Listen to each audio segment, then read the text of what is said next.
एक गुरु का शिष्य बहुत गहन ध्यान कर रहा था, लेकिन उसका ध्यान केंद्रित नहीं हो रहा था। उनका मन सदैव विचारों से भरा रहता था। उसने अपने दिमाग को खाली करने की बहुत कोशिश की, लेकिन उसकी सारी कोशिशें नाकाम रहीं। अंत में जब वह सब कुछ कर चुका, तब वह अपने गुरु के पास गया और बोला, गुरुदेव, मेरा मन हमेशा विचारों से भरा रहता है। मैं एक जगह ध्यान केंद्रित नहीं कर पाता। जब देखता हूँ तो दूसरी चीज़ पर चला जाता हूँ, फिर तीसरी और चौथी चीज़ करता हूँ। मेरे दिमाग में हज़ारों विचार चलते रहते हैं और मुझे पता भी नहीं चलता कि ऐसा कब होता है। बहुत समय बाद मुझे एहसास होता है कि मैं क्या करने बैठा था और क्या सोच रहा था।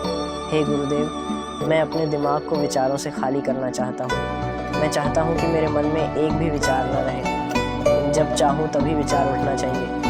गुरु ने कहा कि किसी भी समस्या का समाधान तभी होता है जब हम समस्या की जड़ तक पहुँचते हैं, समस्या को ठीक से समझते हैं और जानते हैं।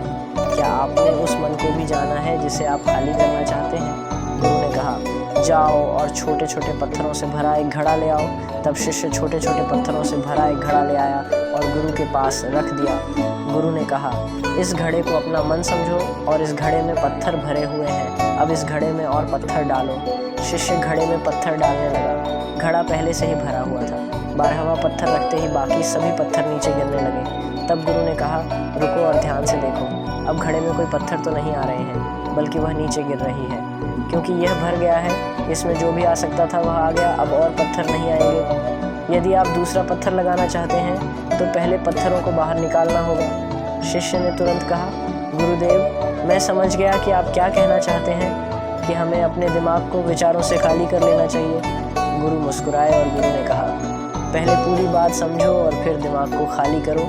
गुरु ने कहा कि हमारा मन इस घड़े के बिल्कुल विपरीत है। तुम घड़े को पत्थरों से तो भर सकते हो, लेकिन मन को विचारों से नहीं। गुरु ने कहा, चलो ऐसा करो, इस घड़े में 2 पत्थर डालो और 4 पत्थर निकाल लो। शिष्य ने कहा, गुरुदेव, यह कैसे संभव हो सकता है?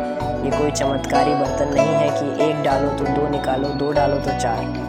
गुरु ने कहा, यह घड़ा चमत्कारी नहीं है, लेकिन तुम्हारा घड़ा यानी तुम्हारा मन चमत्कारी है।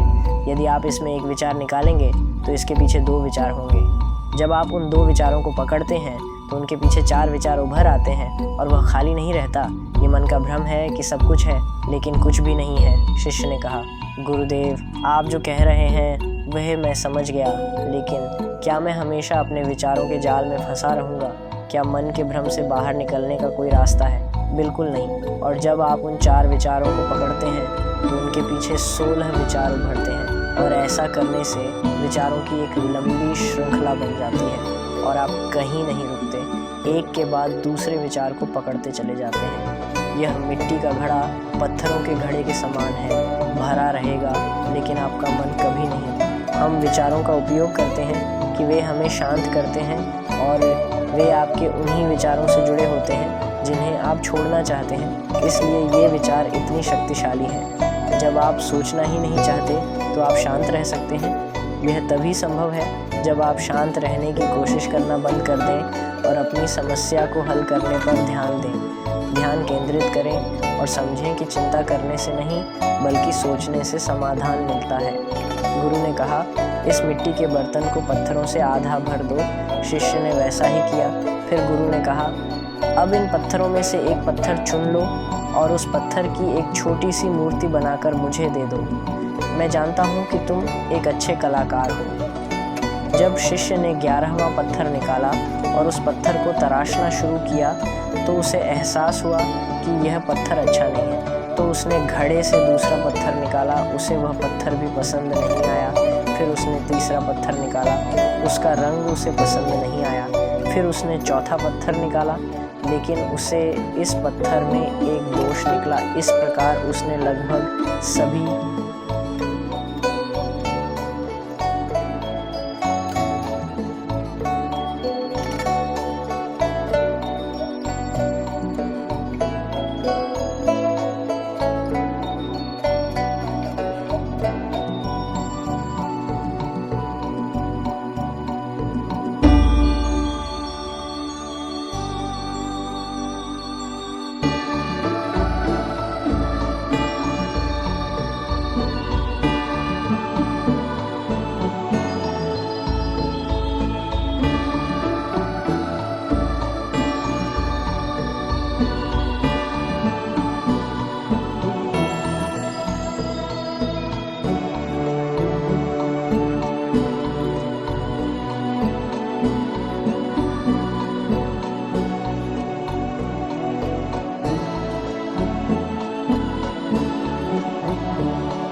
है।